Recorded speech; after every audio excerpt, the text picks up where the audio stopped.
Sa iba pa ring top story, 2 linggo bago ang eleksyon, nag-courtesy call ang magkatandem na sina Senadora Grace Poe at Senador Francis Chis Escudero kay Iglesia ni Cristo Executive Minister Brother Eduardo V. Manalo.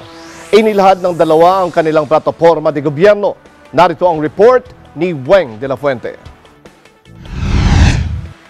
Magkasamang nag-courtesy call sa tanggapang pangkalahatan ng Iglesia ni Cristo sa Quezon City, sina Presidential Aspirant Senator Grace Poe at Vice Presidential Aspirant Senator Chis Escudero. Nakadaupang palad ng dalawa sa bulwagan ng Central Office ang tagapamahalang pangkalahatan ng Iglesia ni Cristo, ang kapatid na Eduardo V. Manalo. Mas maagang dumating si Senadora Poe, samantalang humabol naman sa pagpupulong si Senador Escudero. Mahalaga para kay Senadora Poe na makuha ang suporta ng Iglesia ni Cristo, lalo na sa pagsusulong ng kanyang advokasya para sa pagsusulong ng agrikultura. Noon pa man, natulungan na rin ako ng Iglesia at ngayon, syempre tumatakbo, kortesiya rin namin na hinihingi namin ang suporta kung sakasakali. Importante sapagkat yung samahan nito ay malawak at higit pa doon, sa tingin ko yung ating advokasya na makatulong sa ating mga kababayan. Marami kasing mga simbahan ng iglesia sa mga lugar na katulad sa Nueva Ecija, kung saan talaga ang agrikultura ay mahalaga. Kasama yan sa plataforma namin kaya yan yung tinututukan namin pag-usapan, lalong-lalo na ngayon na problema sa El Nino. Ang daming nagugutom, maraming natutulungan ng iglesia na sana yung sa gobyerno din natin magkaroon din talaga ng mas may pagtutok sa sektor na yun. Hindi naman naitago ni Senador Escudero ang kasiyahan matapos muling makaharap ang tagapamahalang pangkalahatan. Tinalakayan niya sa kanilang pulong ang mga problema ng bansa at posibleng solusyon.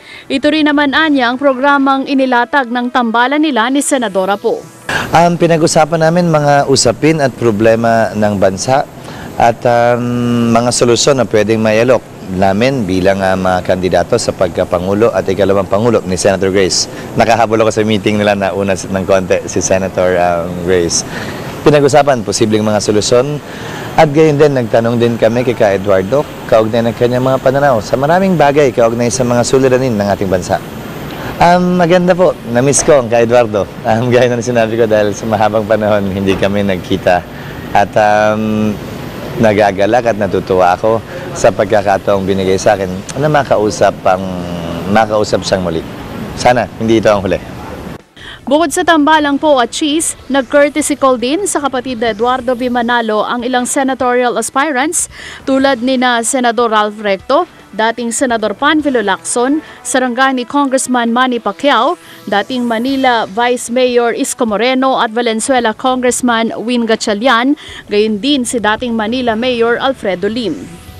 Sinabi na mga itong hiningi nila ang suporta ng Iglesia ni Cristo para sa kani-kanilang kandidatura at nagpasalamat din sa mga nakaraang tulong sa kanila. Kakasundo naman kami, same wavelength. So, very important kasi unang-una, sinamantala ko na nga rin yung pagkakataon dahil yung mga past elections ko, especially yung sa Senate, lalo yung 2001, 2007, sabi ko, nandito na rin lang, pasalamat na rin doon sa mga nakaraang suporta.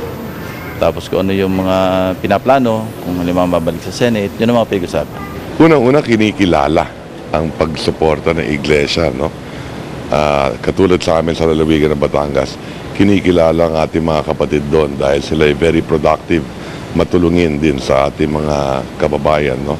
So pag tinulungan ka doon ng iglesia sa lalawigan ng Batangas, maraming dala yan, hindi lang kapatid, kundi mga natulungan din nila.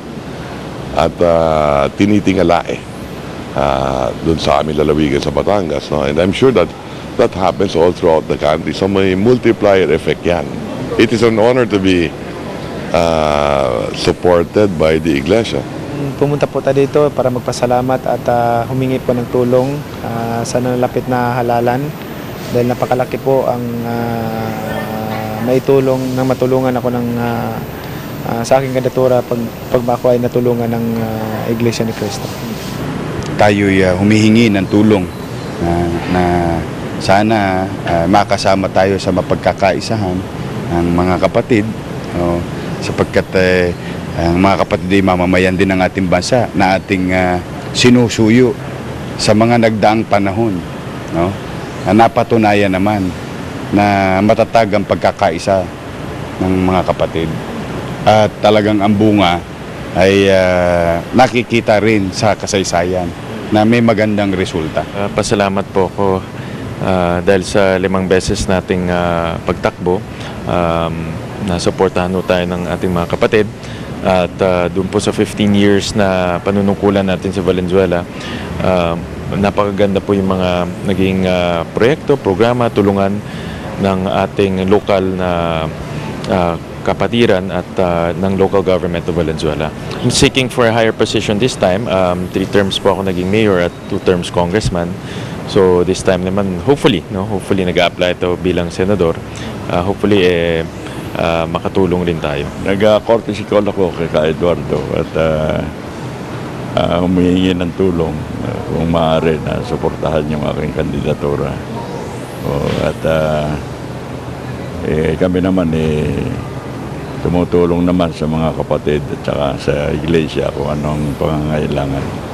Sa ginawang pakipagpulong sa kapatid na Eduardo Manalo, binanggit ng mga ito ang pagpapahalaga ng tagapamahalang pangkalahatan sa kabutihan ng mga mamamayan. Partikular ang mga programang makapag-aahon sa kahirapan at sa kapakanan ng mga mamamayan, gayon din ang pagmamalasakit sa kapakanan ng nakararami hindi lang na mga kaanib sa Iglesia ni Cristo. Para sa Eagle News, Wang Dalafuente, M1 with 25.